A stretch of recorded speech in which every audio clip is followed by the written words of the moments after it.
अस्सलाम वालेकुम रीडर्स, कैसे हैं आप सब। उम्मीद करती हूँ आप सब खैर आफियत से होंगे। आप देख रहे हैं फ़री खान नॉवेल्स और मैं हूँ फ़री। आज हम रीड करने जा रहे हैं इश्क़े हकीकी का सफ़र की एपिसोड नंबर 61 पार्ट 2 तहरीर फ़री खान। अगर आप मेरे नॉवेल्स को देख रहे हैं तो प्लीज़ मेरे चैनल को शेयर और सब्सक्राइब करना मत भूलिएगा। और लेट्स स्टार्ट द वीडियो। आज़म खानज़ादा, आप जानते हैं हमारी बच्ची हार्ट स्पेशलिस्ट बनना चाहती है।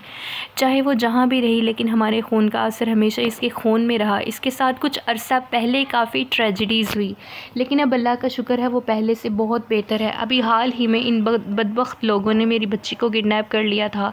ये तो अल्लाह का शुक्र है कि मेरे बच्चों ने उससे और आपको बाजियाब करवा लिया। जायशा खानज़ादा की आंखों से आंसू जारी थे। आज़म खानज़ादा ने अपनी जान से अज़ीज़ बीवी के आंसुओं को साफ़ किया और उससे अपने सीने से लगाया और बोले कि आप अल्लाह का शुक्र अदा करें कि अल्लाह ने हमें एक बहुत बड़ी आजमाइश में कामयाब किया है। अगर हम इस आजमाइश में नाकाम रहते तो शायद हम आज इस दुनिया में ही ना होते। सही शाह खानज़ादा भी इस बात में सर हिलाने लगे, लेकिन फिर कहने लगे कि आजमाइशें सिर्फ़ हम पर ही क्यों आती हैं। जायशा खानज़ादा बोली। आज़म खानज़ादा बोले कि शुरू में मैं भी ऐसा ही समझता था, लेकिन आहिस्ता आहिस्ता अल्लाह की ज़ात ने मेरे अंदर सब्र पैदा कर दिया। फिर मुझे ये बात समझ में आई कि अल्लाह हमेशा उन लोगों पर आजमाइश भेजता है जिन्हें वो पसंद करता है। जायशा खानज़ादा आपने अपने आज़म से पीछे हुई और बोली कि आप ये सिरहाने से टेक लगा कर बैठ जाएं, क्योंकि अगर आशिर ने आपको ऐसे देख लिया तो बहुत गुस्सा होगा। आज़म खानज़ादा हंसने लगे और बोलने लगे कि मेरा बच्चा बहुत छोटा सा था, इसने छोटी सी उम्र में बहुत बड़ी ज़िम्मेदारियां अहसन तरीके से निभाई हैं। मैं तो बहुत खुशकिस्मत हूँ जिसका बेटा एक हीरो है, न सिर्फ मुल्क व कौम का बल्कि अपने बाप के लिए भी वो एक हीरो ही साबित हुआ है। जायशा खानज़ादा बोली कि ये हकीकत है, अल्लाह ने हमारे बच्चों को नेक किया। हम इस बात पर अल्लाह का जितना शुक्र अदा करें उतना ही कम है। जायशा खानज़ादा और आज़म खानज़ादा ये बातें कर ही रहे थे कि उनके कमरे का दरवाज़ा नॉक हुआ। जायशा खानज़ादा बोली, कम इन।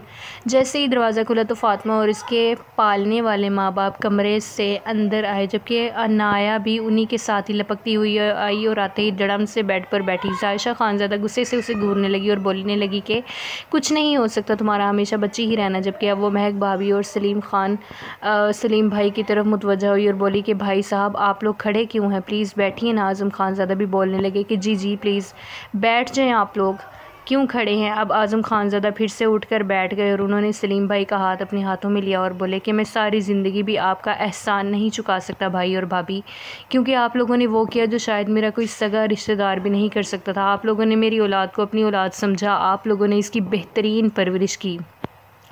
शायद मेरा दिल भी इसी वजह से ही मुतमईन था कि मेरी बच्ची दीन इस्लाम के साए में परवान चढ़ रही थी। मुझे अपनी बच्ची को देखकर फ़ख्र महसूस होता है। इस सब का क्रेडिट आप दोनों की ज़ात को जाता है।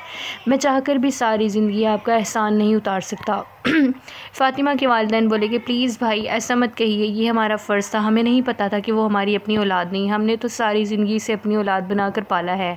ये तो अल्लाह का करना ऐसा हुआ कि उसके निकाह के बाद हमें पता चला। लेकिन आप लोग परेशान मत हों और बार बार मुझे शर्मिंदा मत करें।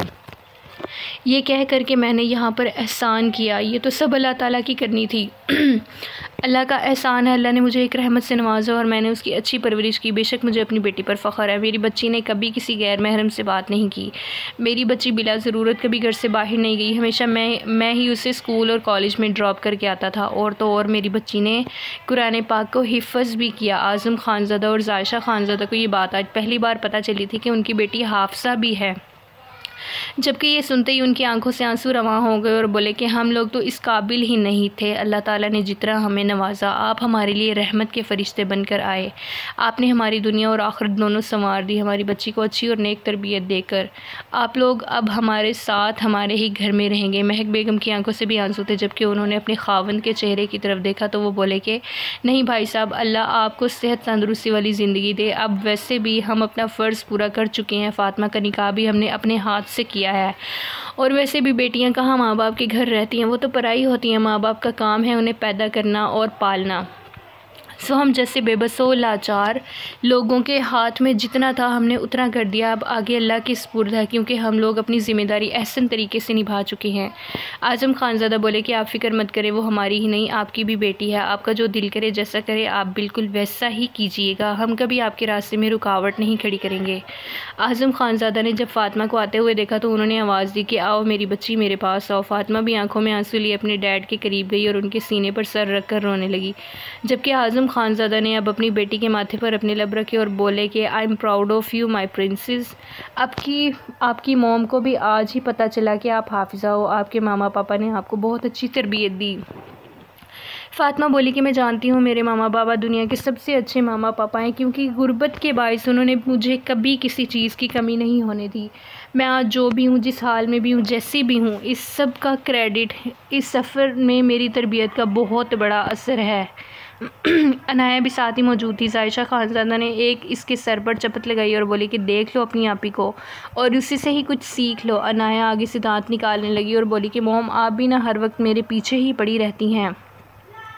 अब तो मेरे डैड आ गए हैं, अब मैं देखती हूँ आप लोग कैसे मेरे पीछे हाथ धोकर पड़ती हैं। अनाया आपने पापा के साथ चिपक कर बैठ गई, जबकि फ़ातिमा अभी भी अपने बाबा के सीने से सर टिका कर बैठी हुई थी। आज़म खानज़ादा ने अपनी दोनों बच्चियों के माथे पर प्यार दिया और बोले कि मुझे मेरी दोनों बेटियां बिल्कुल एक बराबर ही हैं, लेकिन अनाया आपको भी चाहिए कि आप अपनी आपी से कुछ सीखो। अनाया बुरा समूह बनाते हुए बोली कि प्लीज़ डैड आप भी ऐसी बातें तो मत करें, मैं बहुत छोटी बच्ची हूँ, अभी मेरी एज ही क्या है, मुश्किल 17 साल की तो हूँ मैं। आज़म खानज़ादा बोले कि नहीं मेरी बच्ची, आप माशाल्लाह आकिल व बालिग हो, आपको चाहिए कि आप दीन इस्लाम की तरबियत अच्छी तरह से सीखो। मैं चाहता हूँ कि मेरी औलाद मेरा नाम रोशन करे। अनाया भी सीरियस होते हुए बोली कि इंशाल्लाह डैड, क्यों नहीं। आज़म खानज़ादा बोले कि मुझे तुमसे यही उम्मीद थी, मुझे अपनी दोनों बड़े बच्चों पे प्राउड है और मैं चाहता हूँ कि तुम मुझे प्राउड फील करवाओ। साहिल भी अब इनके कमरे में एंटर हुआ और वो अपनी अनाया के बचपने को देखकर दांत ही निकाल रहा था, जबकि अनाया भी बुरे बुरे मुंह बनाकर अपने एक्सप्रेशन दिखा रही थी। फ़ातिमा का अचानक इन दोनों की तरफ ध्यान गया तो इन दोनों को जाँचती हुई नज़रों से देख रही थी और सोचने लगी कि क्या ये दोनों एक दूसरे में इंटरेस्टेड है, क्योंकि साहिल की निगाहें इसे कुछ और ही बता रही थी। फ़ातिमा ने सोचा कि वो आज अकेले में साहिल से बात करेगी और अगर वो सच में अनाया के बारे में सीरियस है तो वो ख़ुद मॉम और डैड से बात करेगी और महक मामा और पापा से ख़ुद बात करेगी।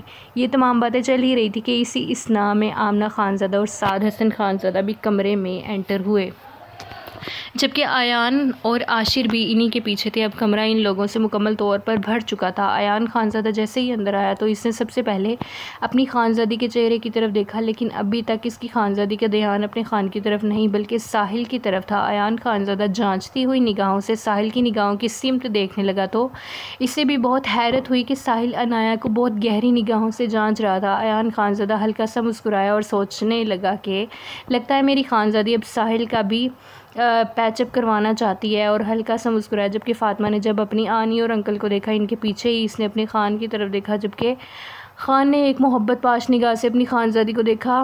फ़ातिमा इसकी नज़रों की ताब ना लाते हुए चेहरा झुका गई।